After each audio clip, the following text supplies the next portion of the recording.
देखा जाए तो इमेजिनरी नंबर का कॉन्सेप्ट क्या है कि एक वर्ड होता है आई का स्क्वायर, है ना, जिसको हम लोग जो है इमेजिनरी या आयोटा कहा जाता है।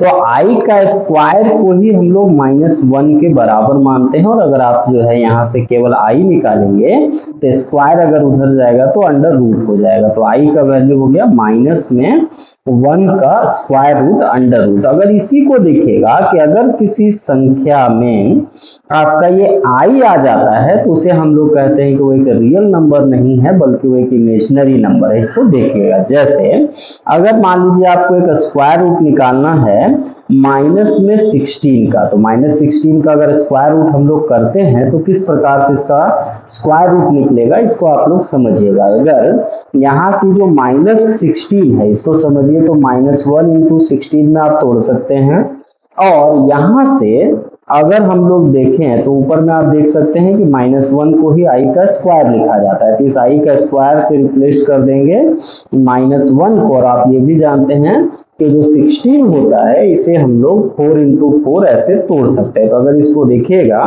तो ये जो संख्या होगा ये निकलेगा आपका जो है ±4i, ठीक है। तो इस संख्या में आपने देखा कि एक आई लगा हुआ है, आई मतलब इमेजिनरी।